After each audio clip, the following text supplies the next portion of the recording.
എൻ്റെ അനിയൻ്റെ പേര് എബി എന്നാണ്.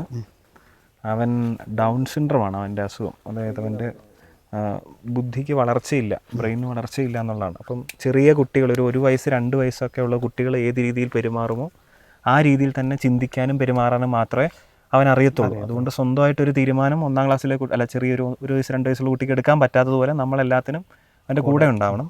പിന്നെ അവൻ പഠിച്ചതൊക്കെ ഏറ്റുമാനൂരുള്ള സേവാഗ്രാം എന്ന് പറയുന്നൊരു സ്കൂളിലാണ്. അതുകൊണ്ട് അവിടെ ബേസിക് ട്രെയിനിങ് അവൻ്റെ കാര്യങ്ങളെല്ലാം അവന് ചെയ്യാൻ അറിയുന്നുണ്ട്. അവിടെ നിന്ന് കിട്ടിയ അവന് ഏറ്റവും വലിയൊരു ഉപകാരമാണ് അക്ഷരങ്ങളെ കണ്ട് മനസ്സിലാക്കാനുള്ളൊരു ഉപകാരം.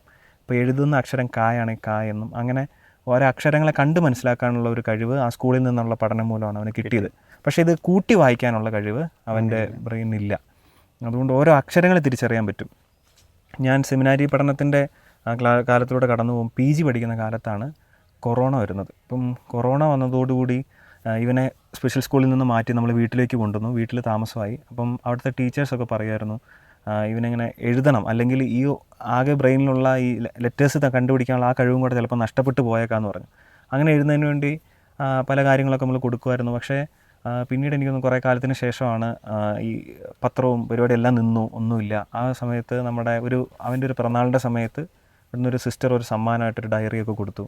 ആ ഡയറിയും കൊണ്ട് വന്നിട്ട് എല്ലാവരും ഇങ്ങനെ പറഞ്ഞത് ബൈബിൾ എഴുതാം കുറേ ഉണ്ട്, മാത്രമല്ല ഇവനോട് എല്ലാവരും ഇങ്ങനെ പ്രാർത്ഥിക്കണം എന്ന് എപ്പോഴും പറയും. അപ്പം പ്രാർത്ഥിക്കുന്ന രീതി ഓരോരുത്തർക്കും ഓരോ രീതിയാണ്. അപ്പം ഇവനെടുത്ത പ്രാർത്ഥനാ രീതി എനിക്ക് തോന്നുന്നു ഇങ്ങനെ എഴുതുക എന്നുള്ളതാണ്. ആരെങ്കിലും പ്രാർത്ഥിക്കണം എന്ന് പറഞ്ഞാൽ വന്ന് എഴുതുക, ബൈബിൾ എഴുതുക, അതാണ് അവൻ്റെ ഒരു ശൈലി. അപ്പം അങ്ങനെ ഇവൻ സമ്മാനമായി കിട്ടിയ ബൈബിളും ഈ ഡയറിയും ഒരു പേനയായിട്ട് പെൻസിലുമായിട്ട് അവൻ എഴുത്തു തുടങ്ങിയതാണ് അവൻ. അപ്പം നമ്മുടെ ഒരു സങ്കട സമയത്തെല്ലാം എനിക്ക് പ്രാർത്ഥിക്കാൻ പറയാനുണ്ടായിരുന്ന എൻ്റെ അനിയനാണ്. അപ്പം PGയിലൂടെ പഠിക്കുന്ന കാലത്ത് ഭയങ്കര ബുദ്ധിമുട്ടും കാര്യങ്ങളൊക്കെ വരുമ്പം ഞാൻ ഇവനെ വിളിച്ച് പരീക്ഷയാണ്, നീ എനിക്ക് വേണ്ടി പ്രാർത്ഥിക്കണം എന്ന് പറയുമ്പം അപ്പം വളരെ ആത്മാർത്ഥമായിട്ട് ഇത് എഴുതും. മണിക്കൂറുകളോളം ഇരുന്ന് എഴുതും. അതും എഴുത്തതിൻ്റെ പ്രത്യേകത എന്ന് പറയുന്നത് ഇവന് ഒരു വേർഡ് മുഴുവനായിട്ട് എഴുതാനുള്ള കഴിവില്ല. ഇവൻ ആദ്യം നോക്കുന്നു, ഒരു അക്ഷരം കാണുന്നു, കായെന്നാണെങ്കിൽ കർത്താവിൻ്റെ കാ കാണുന്നു, 2 വട്ടം കായിലേക്ക് നോക്കുന്നു, ആ കായ എടുത്ത് ഒരു ഡയറിയിലേക്ക് എഴുതുന്നു. അങ്ങനെയാണ് ഓരോ ലെറ്ററുമാണ് ഇവൻ എഴുതിക്കൊണ്ടിരിക്കുന്നത്. അങ്ങനെ അവൻ അച്ഛനാകാൻ വേണ്ടി, അതായത് എൻ്റെ ചേട്ടൻ ഒരു വൈദികനാകണം എന്നൊരു വിചാരിച്ചുകൊണ്ട് തന്നെ അല്ലേ പ്രാർത്ഥിക്കാൻ പറയുമ്പോൾ പ്രാർത്ഥിക്കാൻ അറിയില്ല, പക്ഷെ എഴുതുന്നു. ഞാനിപ്പോൾ അച്ഛൻ പറയുമ്പോൾ ഞാൻ ചിന്തിക്കായിരുന്നു ഏറ്റവും വലിയ പ്രാർത്ഥന അതാണല്ലോ. അതും ബൈബിൾ ദൈവവചനമാണ്, ജീവനുള്ള വചനമാണ്. ആ വചനം വായിക്കുമ്പോഴും എഴുതുമ്പോൾ ഡബിൾ എഫക്റ്റ് ആണ്. അത് എത്ര എഴുതി വായിക്കുമ്പോഴും. അപ്പോൾ അത്ര എഴുതി അങ്ങനെ അച്ഛനാകുന്നു അല്ലേ. അതാണ് ഒരു അത്ഭുതം തോന്നുന്നത്. എനിക്ക് തോന്നുന്നത് നമുക്ക് അവൻ്റെ അടുത്തും കൂടി ഒന്ന് ഇരുന്നിട്ട് നമുക്ക് ബാക്കി കാര്യങ്ങൾ, അവൻ എഴുതിയ ബൈബിൾ അതെങ്ങനെ എഴുതി നമ്മുടെ പ്രേക്ഷകരോട് കാണിച്ചു കൊടുക്കാം. തീർച്ചയായിട്ടും അവനെ ഒന്ന് പോയി കാണാം. തീർച്ചയായിട്ടും.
അപ്പോൾ നമ്മൾ എബിയുടെ അടുത്ത് എത്തിയിരിക്കുകയാണ്.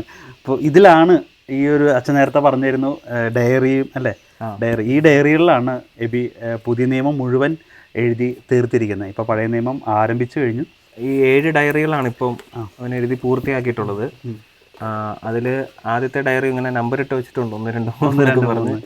അപ്പം ആദ്യം മത്തായിയുടെ സുവിശേഷം മുതലാണ് അവൻ ആരംഭിക്കുന്നത്. അതിൻ്റെ കാരണം വലിയ അക്ഷരങ്ങളാണ്, കണ്ണിന് കുറച്ചുകൂടെ കംഫർട്ടബിൾ ആയതുകൊണ്ട് പുതിയ നിയമത്തിലെ നമ്മുടെ ആ പുതിയ മോഡലുള്ള ബൈബിൾ എടുത്തിട്ട് വലിയ അക്ഷരങ്ങൾ അങ്ങനെയാണ് തുടങ്ങിയത്.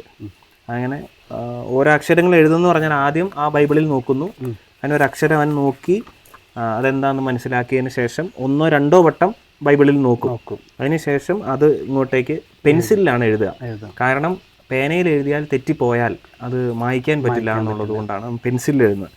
പിന്നെ ഹെഡിങ്ങുകൾ മാത്രം അവന് പേനയിൽ മാത്രം എഴുതി കൊടുക്കും. പിന്നെ എപ്പോഴും ഞങ്ങളെ കൊണ്ട് ചെയ്യിപ്പിച്ചുകൊണ്ടിരുന്ന കാര്യം ഇതിൻ്റെ ഒരു ഫ്രണ്ട് പേജിൽ ആരുടെ ഏത് സുവിശേഷം ഏതാന്നൊക്കെ അങ്ങനത്തെ മാത്രം ഞങ്ങളെ കൊണ്ട് ജസ്റ്റ് ഒന്ന് എഴുതിപ്പിക്കും. അത് മറ്റുള്ളവർ ചെയ്തു തരുന്നതിന് ഭയങ്കര സന്തോഷമായിരുന്നു. പിന്നെ എന്നും ഈ ഡയറികൾ ഇത് ഒരെണ്ണം പോലും നമ്മൾ മേടിച്ചതല്ല, ഇത് മുഴുവൻ സമ്മാനങ്ങളാണ്. ഇതിലിത് ഒന്നാമത്തെ ഡയറി ഇതാണ് സിസ്റ്റർ ആദ്യമായിട്ട് കൊടുത്ത സമ്മാനം. പിന്നെ അമ്മയുടെ ചേച്ചി സിസ്റ്ററുണ്ട്, സിസ്റ്റർ ലില്ലി SH, സിസ്റ്ററിൻ്റെ കുറേ സമ്മാനങ്ങൾ. അച്ഛനുണ്ട്, ജോസ് അച്ഛൻ വടക്കേടുത്ത്, അപ്പം അച്ഛൻ്റെ സമ്മാനങ്ങൾ. അങ്ങനെ എല്ലാവരും സമ്മാനങ്ങൾ തന്നതാണ് ഇവൻ്റെ ഈ മുഴുവൻ ഡയറികൾ. സമ്മാനങ്ങൾ കൊണ്ട് എഴുതിയൊരു ബൈബിളും ഉണ്ട്, പെൻസിലുകളും എല്ലാം. എബിനിത് എഴുതുമ്പോൾ എബിനിത് കൂട്ടി വായിക്കാനോ അതിൻ്റെ അർത്ഥം അറിയില്ല? ഇല്ല. ഇപ്പം വേണമെങ്കിൽ അവനൊന്ന് വായിച്ച് കാണിച്ചു തരും. അപ്പം മനസ്സിലാവും, അവന് ആദ്യത്തെ അക്ഷരം അറിയാം. അപ്പം അതുകൊണ്ട് മാ ചേർത്ത് എന്തെങ്കിലും ഒന്ന് പറയും. ഇതൊന്ന് വായിച്ചേ. ഇത് അല്ല മാലിൽ ഈറ ഇരുന്നിയൽ ഈശോ അവരിൽ നിന്ന് അവലാരിച്ചു മനം നിന്നിയൽ മണിൽ നിന്ന് ഊരാടിപ്പ എന്ത് നിനക്ക് ഈ നാടിരാവിരുന്നി അവരിതും കണ്ടോ, അവന്റെ വായന മനസ്സിലാവും. ആദ്യത്തെ അക്ഷരവും ആ വേർഡിന്റെ ലാസ്റ്റ് അക്ഷരവും മാത്രമാണ് ഇവൻ സ്ട്രെസ് ചെയ്യുന്നത്. ബാക്കി എന്താന്ന് പോലും അവൻ അറിയില്ല. അപ്പം ഇതുണ്ട്, ഇപ്പം മലയിൽ ഇറങ്ങുമ്പോൾ അങ്ങനെ പറഞ്ഞു. അപ്പം മാൽ അങ്ങനെ പറയുന്നുള്ളൂ. അപ്പം ഇതാണ് ഓരോരുത്തർ അച്ഛനാവാൻ വേണ്ടിയും ഇനി ആരെങ്കിലൊക്കെ പ്രാർത്ഥന സഹായം ചോദിച്ചാൽ അവർക്കൊക്കെ വേണ്ടി ഇരുന്ന് ഈ ബൈബിൾ എഴുതി തീർക്കുമായിരുന്നു. അതെ, ആര് ചോദിച്ചാൽ അവൻ പറയുന്നത് എന്തിനാ എഴുതുന്നത് ചോദിച്ചാൽ ബോബി അച്ഛനാവാൻ വേണ്ടിയിട്ടാണ് എന്ന് എല്ലാവരോടും അതെ, എബി ബൈബിൾ എഴുതിയതുകൊണ്ടാണ് അല്ലേ ബോബി അച്ഛനായത് അല്ലേ? എന്തിനാ എബി എഴുതിയത്, ബൈബിൾ എഴുതിയത്? ബോബി അച്ഛൻ അത് വായിക്കുന്നുണ്ട്. അപ്പോൾ പ്രാർത്ഥിക്കാം അതെങ്ങനെ ബോബിളിക്ക് നിന്ന് അതുകൊണ്ട് ഇങ്ങനെ ഇപ്പൊ അച്ഛനായി, സന്തോഷമായില്ലേ? വളരെ സന്തോഷം അച്ഛൻ.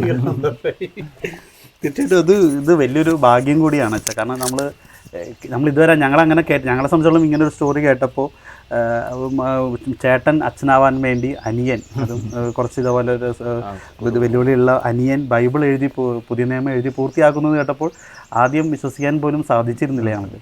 കാരണം അത്രമാത്രം ഒരു അത്ഭുതം കൂടിയാണ്. ഇതിൻ്റെ പുറകിൽ ഒരു ദൈവിക പദ്ധതി ഉള്ളതായിട്ട് ഞാൻ കാണുന്നു. കാരണം നമ്മൾ ആരും ഇങ്ങനെ പ്ലാൻ ചെയ്തിട്ടല്ല. അതായത് ഇവൻ അച്ഛനാകുന്നതിന് മുമ്പ് ഇവൻ എഴുതി തീർക്കട്ടെ, അതൊരു നല്ലൊരു കാര്യമല്ലേ, അങ്ങനെ ഒന്നും പ്ലാൻ ചെയ്തിട്ടല്ല. തലേ ദിവസം ആണ് എഴുതി തീർക്കണത് അല്ലേ? അതെ, അതൊരു ദൈവ അനുഗ്രഹത്തിന്റെ ഭാഗമാണ്. അത് അങ്ങനെ പ്ലാൻ ചെയ്തതൊന്നുമല്ല, ഒന്നും നമ്മൾ പ്ലാൻ ചെയ്തിട്ടില്ല.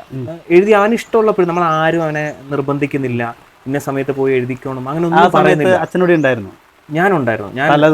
അതെ, പ്രിപ്പറേഷന്റെ സമയമൊക്കെ ആയിട്ട്. കാരണം ഞാൻ ഇവിടെ ഉണ്ടായിരുന്നു. കാരണം തലേദിവസം വൈകിട്ട് പ്രാർത്ഥനയുണ്ട്, അതിനു മുമ്പ് നമ്മളെ വീടുകൾ ഉണ്ട്. അപ്പം എല്ലാ കാര്യങ്ങളും അതേപടി പോകുന്നു. അവൻ്റെ ഇഷ്ടമുള്ള സമയത്ത് അവൻ എഴുതുന്നു.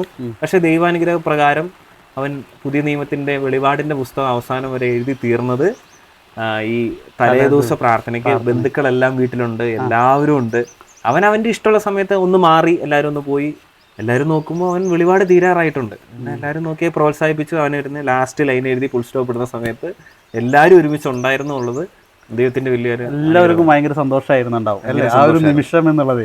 എനിക്കും ഭയങ്കര പേഴ്സണലി ഭയങ്കര സന്തോഷമായിരുന്നു. കാരണം എന്റെ പട്ടത്തിന്റെ തലേദിവസം തന്നെ.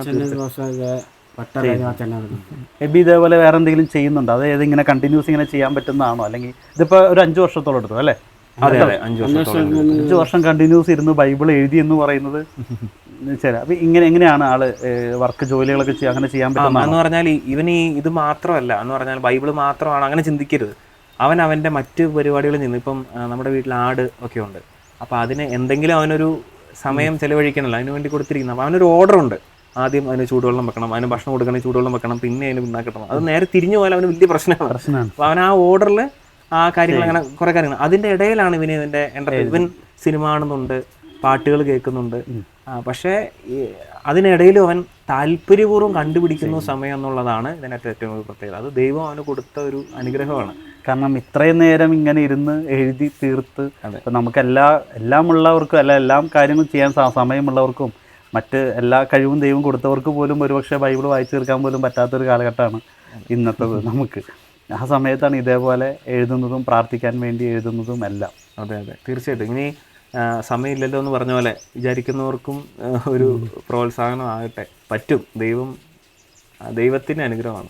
തീർച്ചയായിട്ടും ഇത് നമ്മുടെ പ്രേക്ഷകരെല്ലാവരും കേൾക്കേണ്ട അല്ലെങ്കിൽ കാണേണ്ട, നമ്മുടെ കണ്ണുറപ്പിക്കുന്ന ഒരു സംഭവമാണ്. ബോബി അച്ഛൻ വൈദികനാകുന്നതിന് വേണ്ടി എബി എഴുതിയ ഈ ഒരു പുതിയ നിയമം മുഴുവൻ 7 ഡയറികളിലായിട്ട് നിരവധി വെല്ലുവിളികൾ നേരിട്ടിട്ടെങ്കിൽ കൂടി എല്ലാം അതിജീവിച്ചുകൊണ്ട് 5 വർഷം കൊണ്ട് ഒരു ഒരു ഒരു ഒരു ഒരു കാര്യത്തിന് വേണ്ടി ആ പ്രാർത്ഥനാപൂർവ്വം ആ മകൻ എഴുതി. നേരത്തെ നമ്മളെല്ലാം കേട്ടതാണ് അവൻ ബൈബിൾ എങ്ങനെ വായിക്കുന്നു എന്നുള്ളത്. എന്നിട്ട് പോലും കൃത്യമായി തന്നെ ഇപ്പോൾ ഞാൻ വായിച്ചപ്പോൾ തന്നെ കൃത്യമായിട്ട് ഒരു തെറ്റും കൂടാതെ കൃത്യമായി ഫുൾ സ്റ്റോപ്പും കോമയും എല്ലാം ഇട്ടുകൊണ്ട് തന്നെ വളരെ മനോഹരമായി തീർത്തിരിക്കുന്നു. ഇത് ഈ ഒരു കുടുംബത്തിന് മുഴുവനായിട്ട് വലിയൊരു അനുഗ്രഹമാണ്. എനിക്കൊന്നും കുടുംബത്തിന് മാത്രമല്ല എല്ലാവർക്കും, അല്ലേ, ഈ നാട്ടുകാർക്ക് മൊത്തം പ്രാർത്ഥന ചോദിക്കുന്നവർക്കൊക്കെ വന്നിരുന്ന് എഴുതും. അതെ, ആര് പ്രാർത്ഥന ചോദിച്ചാലും അവർക്ക് വേണ്ടിയിട്ടാണ്. ആര് പ്രാർത്ഥന ചോദിച്ചാലും, പള്ളിയിലെ വികാരിയച്ഛൻ ചോദിച്ചാലും, വഴി പോകുന്നവർ പ്രാർത്ഥന ചോദിച്ചാലും അപ്പോൾ വന്ന് ബേബി വീട്ടിൽ വന്ന് ബൈബിൾ എഴുതൽ ആരംഭിക്കും. ഇപ്പോൾ പഴയ നിയമം ആരംഭിച്ചു കഴിഞ്ഞു, ആരംഭിച്ചിട്ടുണ്ട്. ഉൽപ്പത്തിയുടെ പുസ്തകം അവൻ എഴുതിക്കൊണ്ടിരിക്കുകയാണ്. പട്ടശേഷം ഉൽപ്പത്തിയുടെ ഇപ്പോൾ പഴയ നിയമം എഴുതിക്കൊണ്ടിരിക്കുന്നു. അവൻ എഴുതിക്കൊണ്ടേയിരിക്കുന്നു. ഒട്ടൻ്റെ അച്ഛൻ വന്നു. അപ്പോൾ അത് ഏഴാഴ്ച വന്നു. നീണ്ടിയിലെ അച്ഛനെ അതേ അച്ഛനെ വലിയ അച്ഛനെ അപ്പോൾ വന്നു. അപ്പോൾ അച്ഛനെ വട്ടം കാണുന്നുണ്ട്. അപ്പോൾ അവിടെ 2 വർഷം അച്ഛനാണ്. അതായത് പട്ടം നേരത്തെ ഉണ്ടായിരുന്ന പഴയ അച്ഛൻ മാറിപ്പോയി എന്ന് പറഞ്ഞാൽ നേരത്തെ ഉണ്ടായിരുന്ന അച്ഛനായിട്ട് നല്ല ബന്ധം ഉണ്ടായിരുന്നു, ആത്മബന്ധം ഉണ്ടായിരുന്നു. അപ്പൊ അച്ഛൻ പോയി, പുതിയ അച്ഛൻ വന്നു. ഇപ്പൊ അച്ഛനോട് സംസാരിക്കുന്നു, അച്ഛൻ പറയുന്ന കാര്യങ്ങൾക്കൊക്കെ വേണ്ടിയിട്ട് ബൈബിൾ എഴുതുന്നു. ചോദിച്ചു. അപ്പം ഇല്ല. ഒത്തിരി പേര് അവനോട് പ്രാർത്ഥിക്കണം എന്നൊക്കെ പറയാറുണ്ട്. അപ്പോൾ അവർക്ക് എല്ലാവർക്കും വേണ്ടി ഇനിയിപ്പോൾ എബി ഞങ്ങളുടെ ഗുഡ്നസ് TV പ്രേക്ഷകർക്കും വേണ്ടി കൂടി ഒരുപക്ഷെ ഈ വീഡിയോ കാണുന്ന ഒരുപാട് പേര് പല ആവശ്യങ്ങളൊക്കെ പ്രാർത്ഥന സഹായം ഞങ്ങളുടെ കമന്റിലൂടെ ഒക്കെ ചോദിക്കാറുണ്ട്. ഇനിയിപ്പോൾ എബി പ്രാർത്ഥിക്കുമ്പോൾ ഗുഡ്നസ് TV കേട്ടോ, അവർക്കും കൂടി ഞങ്ങൾക്ക് എല്ലാവർക്കും കൂടിയൊക്കെ പ്രാർത്ഥിച്ചുകൊണ്ട് എഴുതണം. തീർച്ചയായിട്ടും പഴയ നിയമം കൂടി കംപ്ലീറ്റ് ചെയ്യുമ്പോൾ ഞങ്ങൾ വീണ്ടും വരും കേട്ടോ. അന്ന് എബിനെ മാത്രമായിരിക്കും. ഇന്നിപ്പോൾ നമ്മൾ അച്ഛൻ്റെ വൊക്കേഷന് വേണ്ടി വന്നെങ്കിലും അന്ന് നമ്മൾ എബിനെ മാത്രമായിട്ട് എഴുതിക്കുന്നു. ഓക്കെ.